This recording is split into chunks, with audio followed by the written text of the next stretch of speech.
This is Channel 9 Eyewitness News at 10. Coverage you can count on. Cuba's fight for freedom continues tonight with massive crowds marching on the island and people across Central Florida showing their support. And as the rallies march on, the fate of the Cuban people and their families in Florida is becoming a serious political issue.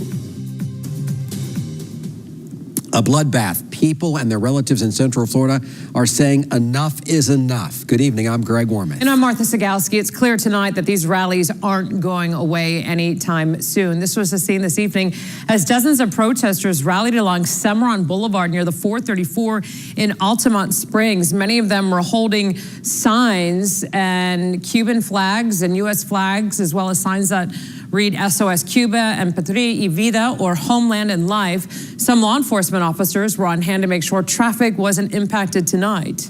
And a small group of protesters also gathered in Osceola County tonight. The group rallied outside of Sedano's, a grocery store in Kissimmee.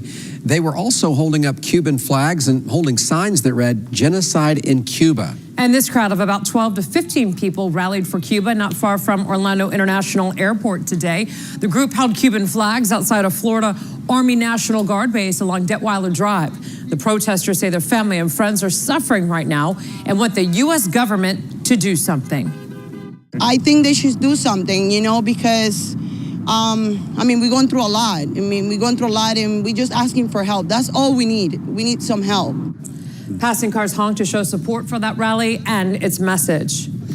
These scenes have been playing out all across Central Florida for 4 days now. And Channel 9's Alexa Lorenzo is live in Orlando. Alexa, those crowds were out there for several hours today.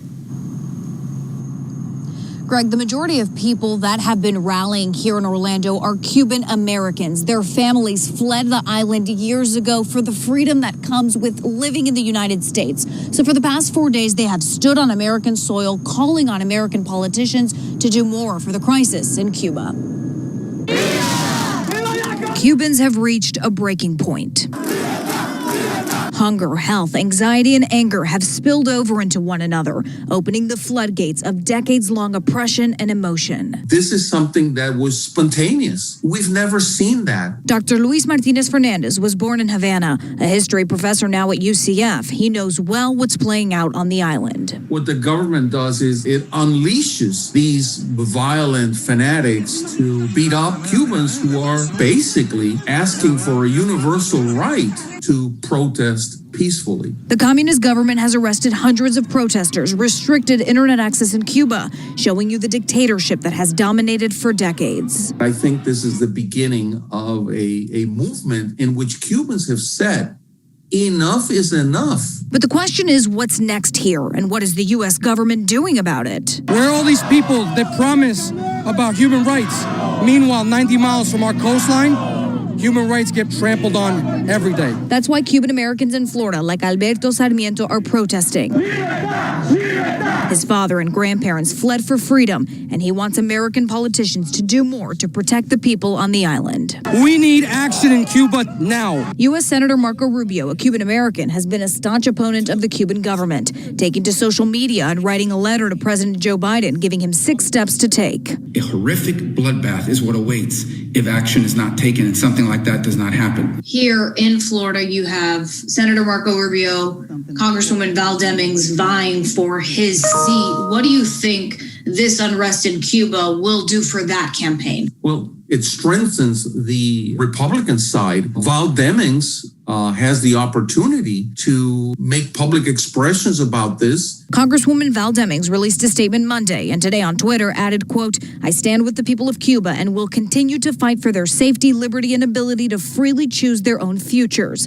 But as cliche as the saying may be, actions speak louder than words, and that's what protesters in Florida want from American politicians." They say it every time they campaign. Now's the time to act. If they don't act, what do we stand for anymore? The Biden administration is dealing with China, Russia, Iran. The plate is full. What I would like to see is a little slice of that plate dedicated to Cuba. reached out to Senator Rubio's team as well as Congresswoman Deming's team for an interview on what they plan to do to answer to these calls of action to address that crisis in Cuba. Their teams said neither of them were available this week. Tonight, Congressman Rubio did send a follow-up letter to President Biden urging that he take satellite internet to the island immediately. President Biden has not responded. Reporting live in Orlando, I'm Alexa Lorenzo for Channel 9 Eyewitness News.